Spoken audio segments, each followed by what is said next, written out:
こんにちは。ハッピーツリーのセンナです。皆さん、沖縄に行ったことはありますか？食べ物も美味しいし、海も綺麗だし、観光名所はたくさんあるし、何度行ってもテンション上がりますよね。そこで、今回のテーマは、首里城。それじゃあ、レッツゴー。首里城が開からのずっと開店に向けて、2026年の開店に向けて、すでに工事が進められ、着々と復興に向けた動きがスタートしています。見せる復興をテーマに書かれていて、実現までの過程を目にすることができます。実現の過程で個人的にも注目していただきたいところは、ウナーという場所です。ウナーは首里城の中心部の広場で年間を通して様々な儀式が行われた場所です。火災前は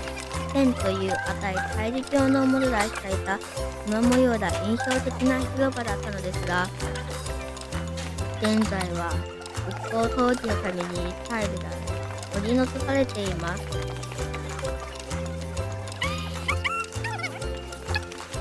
その姿は今しか見ることができない本当に貴重な姿となっています。また、今後は連絡ルートも新しくなっています。開店に向けて日々変化をしていく首里城にぜひ注目していただきたいです。文化的歴史的視点で見た首里城の魅力、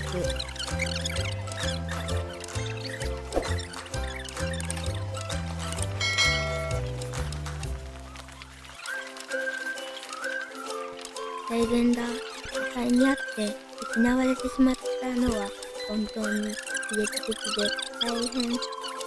ョックな出来事でしたが、沖縄県内や県外在住から温かい応援の声が届くと、改めて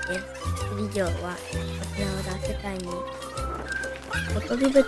とても大きな存在であったことを感じます。首里城には大産となっている古い時代の西住が今も残っていて見ることができました。開店中の今だからこそ、より広い範囲でいろんな角度で大遺産のそれでご覧いただくことができます。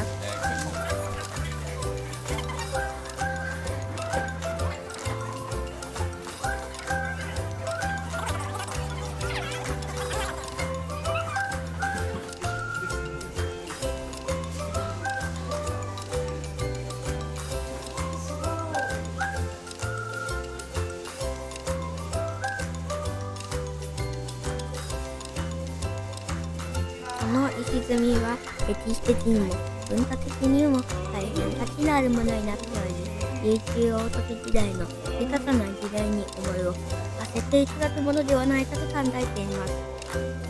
また、次の時代、新しい時代にその歴史的に価値のある石積みを大切に受け継いでいくことが大切な使命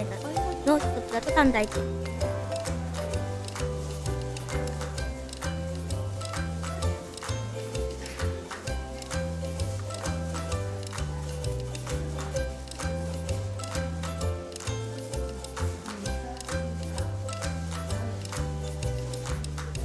ます。琉球王族が優越的強奪のみんなに国の安泰や捜索を祈り、両端の寺を申し出た儀を改善した組織行列。首里城周辺を練り歩き、毎年数万人の観客が集まりましたが、コロナ禍で去年は実施を大幅に縮小。今年はさらに無観客で行立内をある程度で実施する予定です。開店を狙う首里城振興会の関係者は、感染を考えると致し方ないが、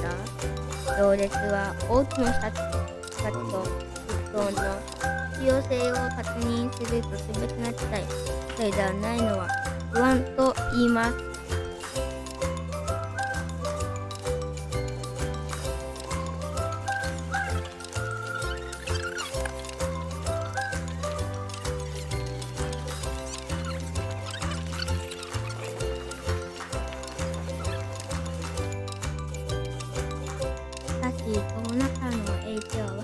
徴あるもの。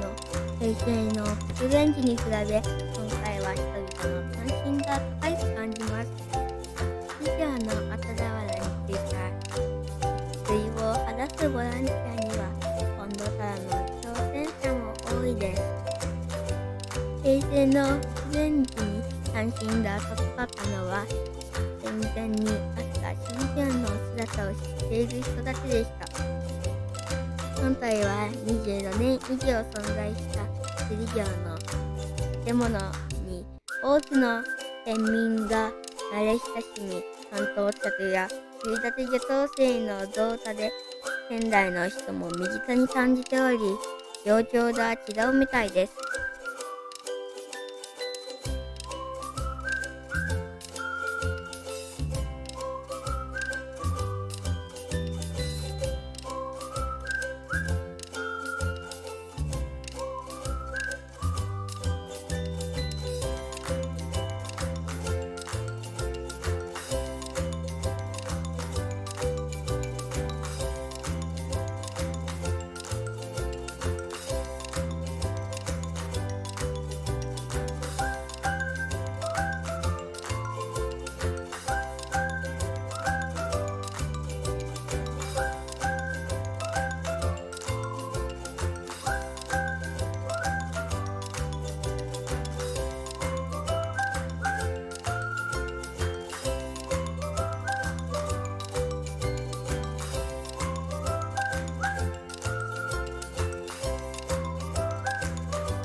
みんな自分なりの首里城のイメージや思い出があるからこそ実現したいと思っています。